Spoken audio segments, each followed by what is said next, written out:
Mr. Rigathi Gachagua for impeachment, Mr. Speaker, is the issue of what he calls shareholding, Mr. Speaker.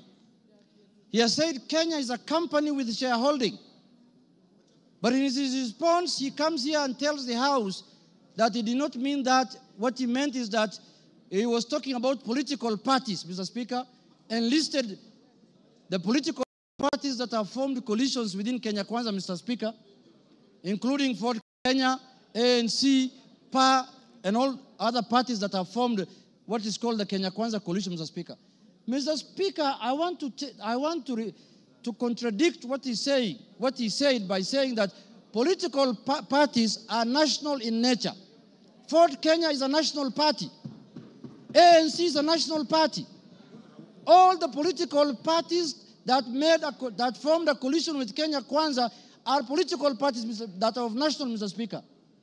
Mr. Speaker, in this country, under the Constitution, you are not allowed to form a tribal party.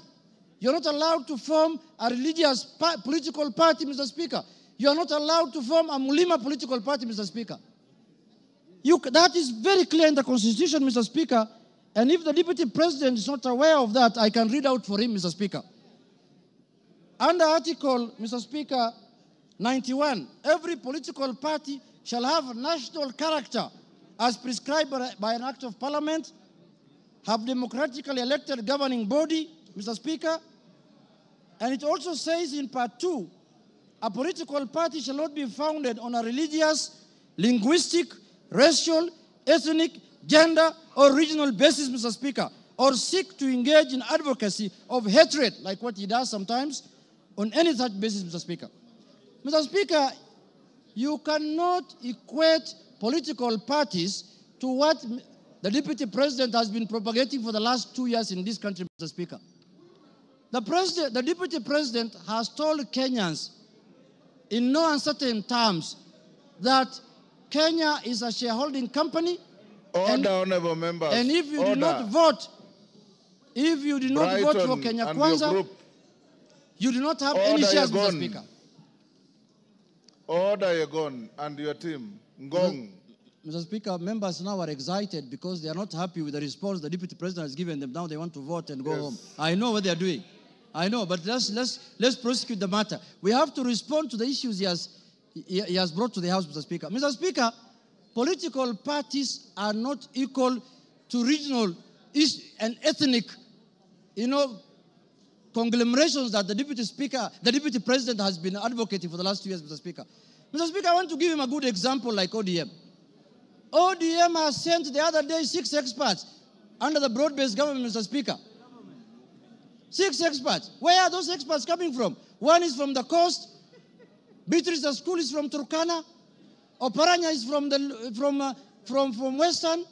The Attorney General is from Kisumu.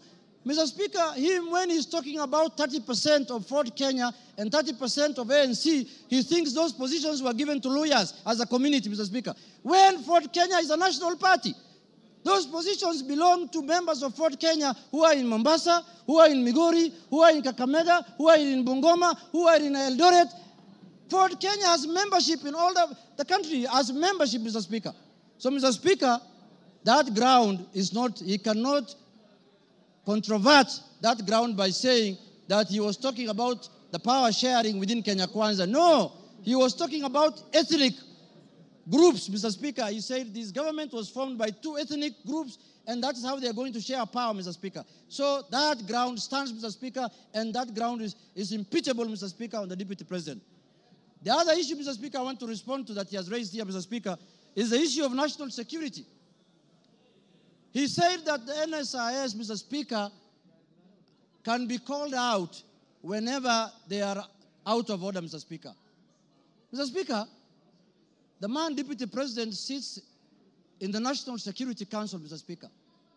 He doesn't need to call out any government organ in the streets, Mr. Speaker, like the people who do their things in the streets, Mr. Speaker.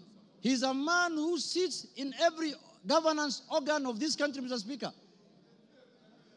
All organs of government, all governing organs are also oversighted by committee of this House, Mr. Speaker. What happens, Mr. Speaker, in this country if every member of parliament goes out there castigating governing bodies and constitutionally created bodies of governance, Mr. Speaker? We are going to have anarchy in this country. Mr. Speaker, I am not convinced that he has answered in any way that question as to why he was castigating bodies like the NSIS and the police out there when he's the Deputy President of the Republic of Kenya. On that ground, Mr. Speaker, I feel he's impeachable on that, Mr. Speaker. He has not given us any sufficient answer to that question, Mr. Speaker. Mr. Speaker, the issue of Justice Maina. He said that he was not attacking her because of the judgment she rendered against him, Mr. Speaker. And he said that he had filed a petition with the Judicial Service Commission, Mr. Speaker. He who wants equity must come with clean hands. You cannot castigate a judge in the rallies, in burials, and then you want JSC to listen to you. You can't have both ways. If he wanted JSC to deal with that matter, if he was unhappy with the way the judge has handled his case, Mr. Speaker, he should not have castigated her in a burial, Mr. Speaker. He should not have talked about her in a very demeaning manner, Mr. Speaker. He should have kept his cool and filed his petition with the Judicial Service Commission, Mr. Speaker. On that account, Mr. Speaker, he has failed the leadership and integrity, Mr. Speaker, Integrity Act, Mr. Speaker, and on that account, he's impeachable, Mr. Speaker. My last point, Mr. Speaker, is the issue of the renovation of his house in Karen, or the official residence of the Deputy President Karen, Mr. Speaker. You remember the Deputy President, when he was assuming office, when he was taking oath of office at Kasarani, Mr. Speaker, the way he lectured us, the way he told us that they have inherited empty coffers, Mr. Speaker. There is no money in this country. The former regime has looted and gone with everything, and goes ahead after 2 months to renovate his house, his official residence, with over 100 million, 45 million shillings, Mr. Speaker. Imetoka wapi, Mr. Speaker? Where has that money come from? Where has that money come from?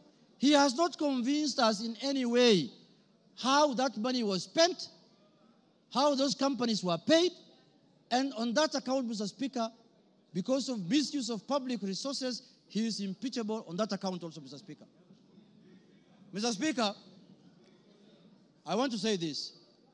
When we gave ourselves the new constitution in 2010, we knew very well that we were coming from an era where we cannot impeach the president, we cannot impeach ministers, we cannot impeach the deputy president. Kenyans gave themselves the new constitution, and they put in there Article 150, knowing very well that one day they will hold their leaders, the president, the deputy president, accountable, Mr. Speaker. And they gave that mandate to this House, Mr. Speaker, and the Senate, Parliament in general, Mr. Speaker.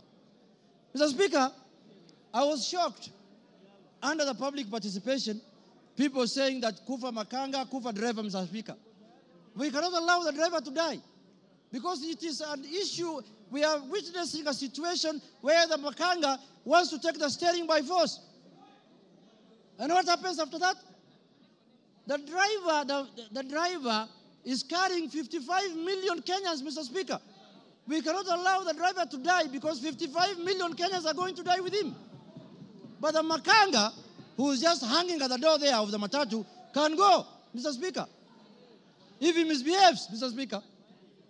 And, you know, if he's not doing his work properly, Mr. Speaker, the easier one to go first is the Makanga, because the Makanga is the one who should be telling the driver what to do. And they're telling us here, Kufa Makanga, Kufa driver. The petition of the driver is not with us in this parliament. The petition we have, the motion we have before us today is the motion of the Makanga. And we are going to deal with him perpendicularly and thoroughly, Mr. Speaker, this afternoon.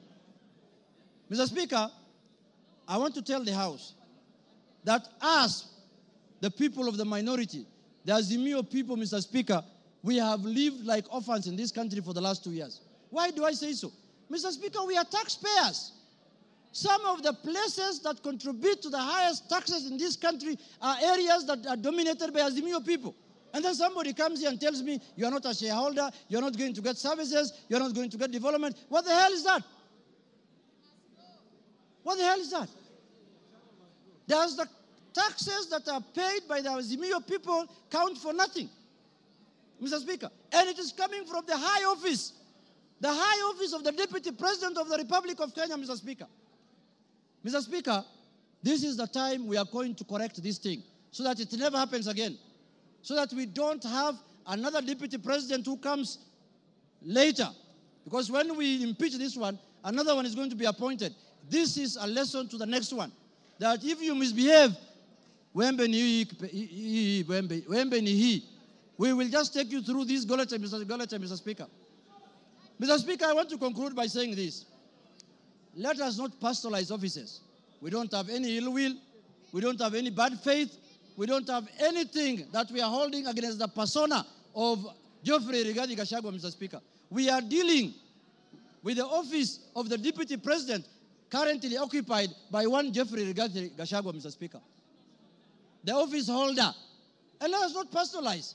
The office does not belong to him, does not belong to anybody. This is a constitutional office, and the Constitution has prescribed how to deal with you when you misbehave in that office, Mr. Speaker.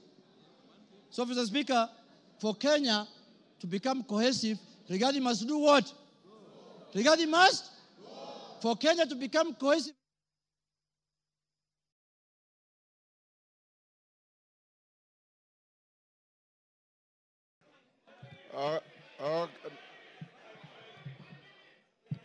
Okay, give him 1 minute. Mr. Speaker. Give him 1 minute. Mr. Speaker, I was telling members, for Kenya to unite, Rigathi must. For Kenya to prosper, Rigathi must. For Kenya to have unity, Rigathi must. For shareholding to end in Kenya, Rigathi must.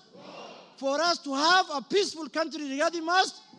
Thank you very much. That is the mood, and that is what we are going to do. Thank you, Kimani Ichung'wah.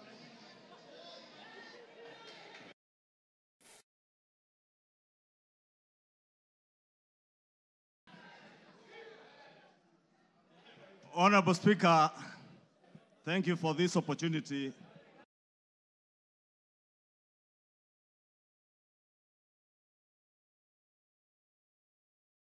Honorable Ekomas Mutuse, the member for Kibwezi West, approached me with the impeachment motion. Honorable Speaker, I took some time not just to go through the grounds that he had stipulated for the impeachment of the Deputy President, but also to reflect on what Honorable Mutuse was asking me, not just as a member of parliament for Kikuyu and leader of majority party in this house to do, but also took time to reflect and ask the Almighty God to guide me and give me wisdom to do the right thing. Honorable Speaker, I pray to God that the Almighty God may give me wisdom to do that which is right. And not just what is right, Honorable Speaker, but also what is just.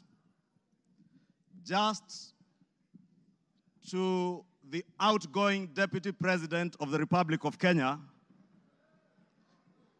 but also just, more importantly, just to the people of Kenya who turned out in their numbers in 2022 to vote in a government that they believed would create cohesion and unity and offer them opportunities to excel and prosper as a people.